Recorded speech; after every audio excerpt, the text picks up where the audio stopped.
Hello guys, it is Teenage Marvel Fan back with another video, and in today's video, I will be reviewing the second episode of Season 2 of Cloak and Dagger, titled White Lines. Right, that's what it's called, White Lines. So this is the second part of the 2-hour premiere. I posted my my review of the first episode probably yesterday or maybe the day before. Depends on when I upload this video.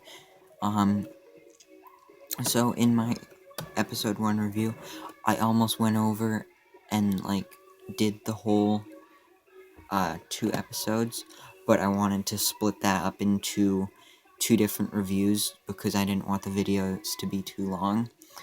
And plus, this way I have videos for 2 days, because sometimes there's not Marvel news that comes out every day, or a review to do.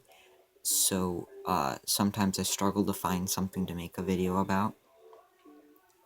But anyway, let's get right into the episode. Well, at least where I left off in my last review. So I'm going to start off by talking about O'Reilly. O'Reilly Auto Parts. If you didn't get that, that was a joke. I hope you figured that out, because if you didn't, then I'm sorry. So yes, Detective O'Reilly. So she has been going through some hard times, so she's been drinking and she's been doing drugs, and she was in the bar, and she drank a hell of a lot. It was like she finished one shot. She was like, "Bartender, get me some more." And then she did that 8 times almost, probably something like that. And then she went outside. I think she threw up in a puddle, and then she stared down in the puddle and saw her reflection. And then you see, a duplicate of her right next to her that's talking to her. And it's kind of like on Gotham with the Riddler, how that used to be, with the whole split personality thing. But with this, it's literally 2 people. It's they're both so there's O'Reilly, and then there's Mayhem. So Mayhem is the one that killed all those people at the club, because she has long fingernails and she scratches people, basically claws them apart. So that's kind of cool.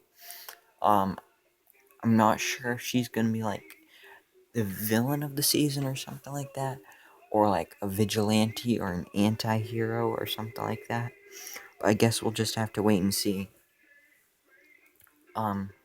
So then she goes into the crime scene at the club, and then she's super smart, and she's explaining everything to all the cops. She's just showing everyone up, and then so then that's pretty much it for that, I think. Basically she just wants everyone to pay. Actually, so yeah, so she finds out, she IDs the body that was lying next to the symbol that was made out of cocaine, I think. And so then she goes to that guy's wife's house, and then she basically threatens her until she explains everything. So then Mayhem is on the hunt to get justice, I guess. It's also kind of like Ultron. He wanted to save the Earth, but the only way he thought that he could do that was if he eliminated all humans. And with Mayhem, she wants to save the city, but she thinks that the only way that she can do that is if she kills all of the criminals. So basically, that's what she's gonna do. Before I get too far into Mayhem's storyline, I'm gonna move back on over to Tyrone. So then he goes to meet up with.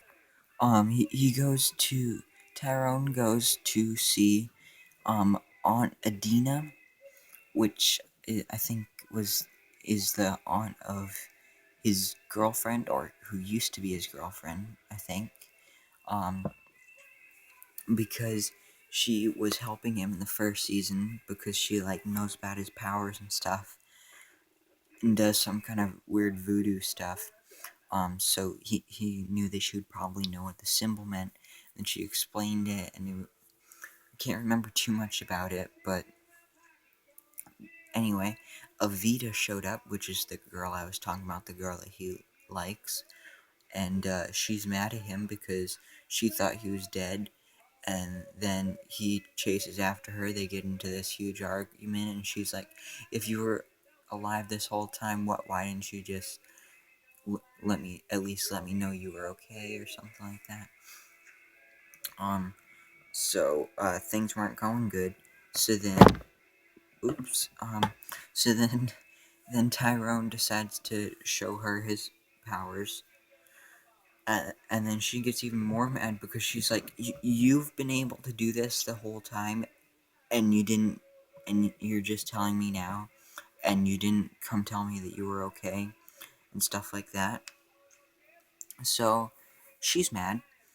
Um, but then later he is trying to uh, make the symbol, and the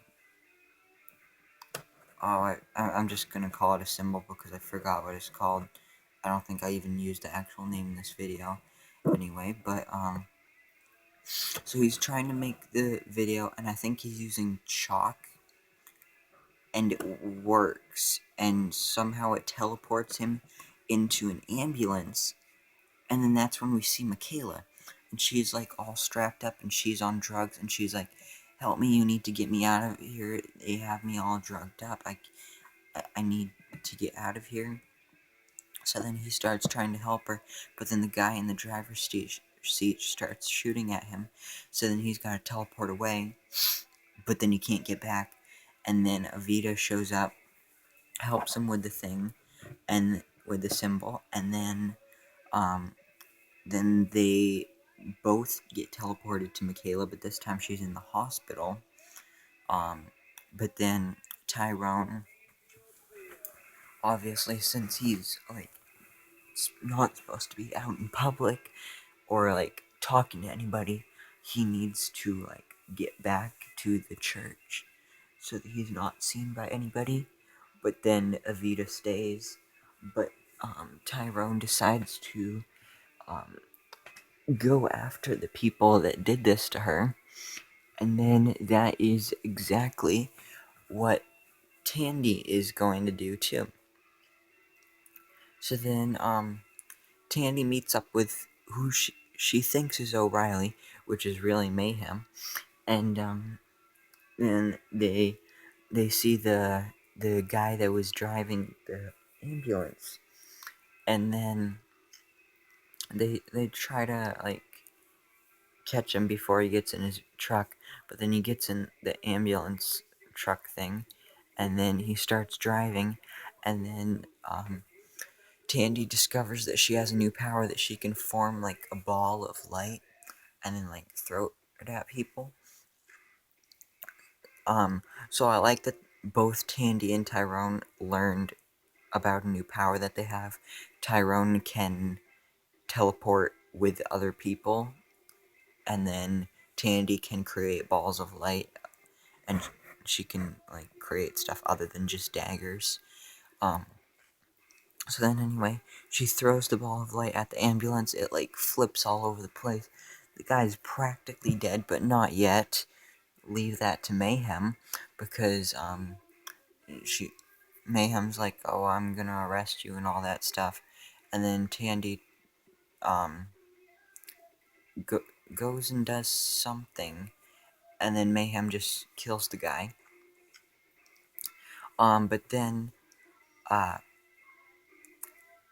actually, what I said about Tyrone, that was a lie. He actually went looking for O'Reilly. So then he found her, and she was like all tied up and stuff. So then she explained everything to him about Mayhem. So then they teleported to where Tandy was.